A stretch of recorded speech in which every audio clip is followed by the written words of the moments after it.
সভাপতি জাহাঙ্গীর হোসেন ভূঁইয়া সেলিম, উপস্থিত আজকের এই জনসভার প্রধান অতিথি আমাদের প্রিয় নেত্রী জেলা বিএনপির সংগ্রামী সভাপতি সিরাজগঞ্জ সদর এবং কামারখন্ড থেকে নির্বাচিত সাবেক সাংসদ জনাব রুমানা মাহমুদ, উপস্থিত জেলা বিএনপির নেতৃবৃন্দ, শহর বিএনপি, থানা বিএনপি, যুবদল, ছাত্রদল, স্বেচ্ছাসেবক দল, মহিলা দল, জাতি দল, কৃষক দল সহ বিশেষ করে মঞ্চের সামনে ৮ নম্বর ওয়ার্ডের নেতৃবৃন্দ এবং আমার মা ও ভাইয়েরা, বোনেরা, আসসালামু আলাইকুম।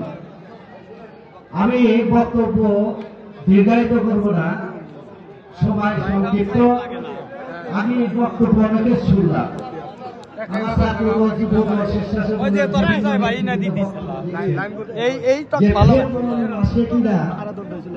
বাংলাদেশে আওয়ামী মিছিল করবে কিংবা মিটিং করবে, এটা আপনাদের বিশ্বাস হয়? যে দেশের প্রধানমন্ত্রী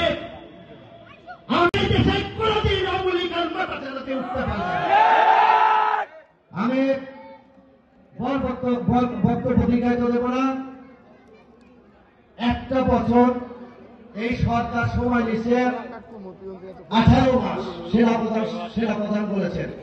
আমরা অত সময় দিতে চাই না, আমরা একটা বছর তাদেরকে সময় দিতে চাই। আর 6 মাস চলে গেছে, আর 6 মাস। এই 6 মাসের মধ্যে আপনাকে নির্বাচন দিতে হবে। আমরা চাই আপনাদেরকে, আমরা 24শে আগস্ট জুলাইয়ের অভ্যুত্থানের বিরুদ্ধে আপনাদেরকে আমরা সময় দিয়েছি।